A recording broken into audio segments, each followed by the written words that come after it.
बिस्मिल्लाहिर्रहमानिर्रहीम। अस्सलाम वालेकुम। केमिस्ट्री क्लास 10 चैप्टर नंबर 5 है environmental chemistry part 1 the atmosphere.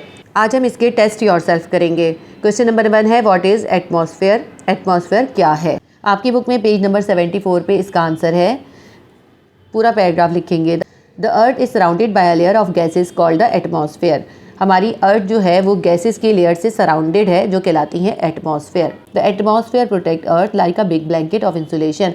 ये जो एटमॉस्फेयर है हमारे अर्थ के इर्द गिर्द, ये हमारी अर्थ को ये जो है एक इंसुलेशन ब्लैंकेट की तरह से प्रोटेक्ट करती है। इंसुलेशन ब्लैंकेट का मतलब है कि वो अर्थ के अंदर की जो इंफ्रारेड रेज हैं उनको बाहर नहीं निकलने देती। इस तरह अर्थ की हीट को जो है वो बाहर निकलने नहीं देती। इसका मतलब हो गया इंसुलेट करती है। और उसके अलावा वो बाहर सन से आने वाली अल्ट्रावायलेट रेज को भी अर्थ तक पहुँचने से रोकती है। It absorb the heat from the sun and keep the heat inside the atmosphere, helping the earth to stay warm। देखिए यही बात लिखी हुई है कि ये सन की हीट को एब्जॉर्ब कर लेती है और जो अर्थ के अंदर की जो हीट होती है उसको बाहर निकलने नहीं देती, जिसकी वजह से अर्थ जो है गर्म रहती है। This big blanket also help to form our weather pattern and climate. यही जो बड़ा सा ब्लैंकेट है अर्थ का यानी कि एटमॉस्फेयर का, यही हमारा अर्थ का क्लाइमेट और वेदर जो है उसका पैटर्न बनाता है। All of these things are important for life and the earth ecology. और ये क्लाइमेट और वेदर वगैरह जो है ये हमारी अर्थ के लिए जो है इंपॉर्टेंट तरीन चीज़ है। The atmosphere does not and at a specific place. ये जो एटमॉस्फेयर है ये किसी मखसूस जगह पे जाके ख़त्म नहीं होता कि ये बॉर्डर की तरह एक हद तक आएगा उसके बाद ख़त्म हो जाएगा। The higher above the earth something is the thinner the atmosphere around it is. तो हम अर्थ में जैसे जैसे ऊपर जाते जाते हैं ना वैसे वैसे ये जो एटमॉस्फेयर है ये थिन होता जाता है। There is no clear border between the atmosphere and the outer space. और जो एटमॉस्फेयर के बाद जो आउटर स्पेस है उसमें और एटमॉस्फेयर में कोई क्लियर बॉर्डर नहीं है, बल्कि कहीं पे ये थिन होगी एटमॉस्फेयर, कहीं पे थोड़ी थिक भी होगी।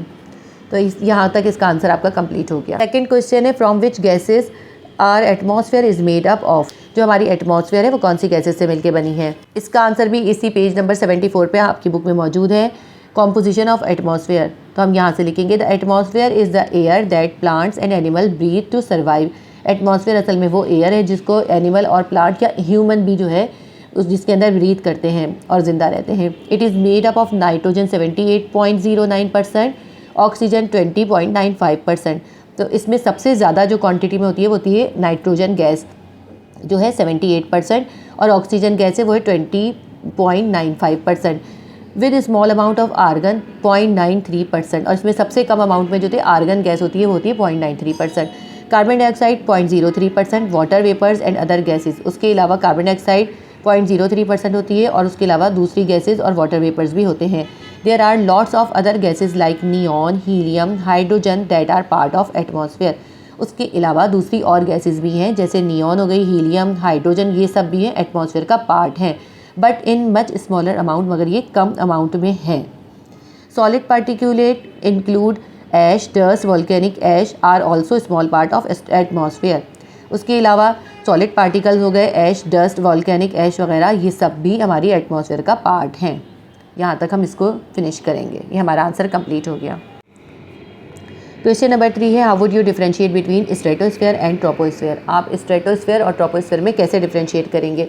इसका आंसर आपकी बुक में इसी पेज पे पेज नंबर 76 पे मौजूद है। ये पूरा आपका लिखा हुआ है और ये आप जो है लॉन्ग क्वेश्चन में भी कर चुके हैं ये, लेकिन मैं फिर भी आपको इसमें दोबारा बता देती हूँ। ट्रोपोस्फेयर जो होती है सबसे पहली वाली लेयर होती है एटमॉस्फेयर की, और उसके बाद जो आती है वो आती है स्ट्रेटोस्फेयर। सबसे पहला पॉइंट है it is the lowest point on the earth surface. ये अर्थ पे सबसे लोएस्ट वाली लेयर होती है। अगर हम अर्थ से देखें ना तो ये सबसे लोएस्ट लेयर है। Stratosphere it is the upper most layer of the atmosphere after the troposphere. Troposphere के बाद जो सबसे सेकंड नंबर पे आती है वो होती है स्ट्रेटोस्फेयर। सेकंड पॉइंट है it stand at the height of around 11 kilometre above sea level. ये सतह समंदर से 11 किलोमीटर अबव होती है। Stratosphere rises up to 50 kilometre above the sea level. ये 50 किलोमीटर अबव होती है सी लेवल से। पॉइंट 3 है the troposphere makes up around 75% of the mass of atmosphere. Atmosphere का तकरीबन 75% जो है वो ट्रोपोस्फेयर होती है। The stratosphere has a far less amount of atmosphere than the troposphere. Stratosphere का जो अमाउंट है एटमॉस्फेयर के अंदर वो ट्रोपोस्फेयर की निस्बत काफ़ी कम है। ये काफ़ी कम होती है और ये काफ़ी सबसे बड़ा पार्ट होता है ट्रोपोस्फेयर का। फोर्थ पॉइंट है as you climb higher in this sphere the temperature drop steadily. It range in temperature from 15 degree centigrade to -56 degree centigrade. तो जैसे जैसे हम ट्रोपोस्फीयर में ऊपर की तरफ जाते जाते हैं वैसे वैसे टेम्परेचर कम होता जाता है और ये 15 डिग्री सेंटीग्रेड से लेके -56 डिग्री सेंटीग्रेड तक जा सकता है। जबकि हम देखते हैं स्ट्रेटोस्फीयर में the temperature fluctuate somewhat with height and usually the higher the altitude the hotter it gets. तो इसके अंदर भी जो है हाइट के साथ साथ टेम्परेचर चेंज होता है, जैसे जैसे हम इसमें ऊपर जाते जाते हैं वैसे वैसे ही हॉटर होती जाती है। पॉइंट 5 है ozone which is found here is a polluting gas. इस ट्रोपोस्फीयर में जो ओजोन पाई जाती है वो पॉल्यूटिंग गैस होती है, जबकि स्ट्रेटोस्फीयर में the presence of ozone here shields the planet from ultraviolet radiation. Stratosphere के अंदर जो ओजोन होती है वो शील्ड का काम करती है, प्लैनेट को बचाती है अल्ट्रावायलेट रेडिएशन से। पॉइंट 6 है there is a lot of movement of the air and this area is part of an active weather system. Troposphere के अंदर बड़ी अमाउंट में एयर पाई जाती है, इसीलिए इसके अंदर एक्टिव वेदर सिस्टम होता है, जबकि स्ट्रेटोस्फीयर में there is a lack of air movement in this area. Stratosphere के अंदर एयर नहीं पाई जाती, बहुत कम एयर पाई जाती है। पॉइंट 7 है almost all planes pass through this layer. तकरीबन तमाम ही प्लेन इस लेयर से गुजरते हैं, जबकि airplanes are not permitted in this layer. Stratosphere में फ्लाई करने की एयरप्लेन्स को परमिशन नहीं होती। पॉइंट 8 है nitrogen, oxygen, carbon dioxide and water vapours are the most essential gases in this sphere. Troposphere के अंदर खास गैसेज कौन सी हैं? नाइट्रोजन है, ऑक्सीजन है, कार्बन डाइऑक्साइड है और वाटर वेपर्स हैं। जबकि स्ट्रेटोस्फीयर में water vapours and gases are quite low in quantity. Stratosphere के अंदर वाटर वेपर्स और गैसेज जो हैं बहुत ही कम क्वांटिटी में होती हैं। तो आपका आंसर यहाँ से यहाँ तक कंप्लीट हो गया। इसमें ये सिर्फ 3 ही टेस्ट योरसेल्फ थे जो मैंने आपको करा दिए हैं। Please like, share and subscribe my channel. अल्लाह हाफिज़।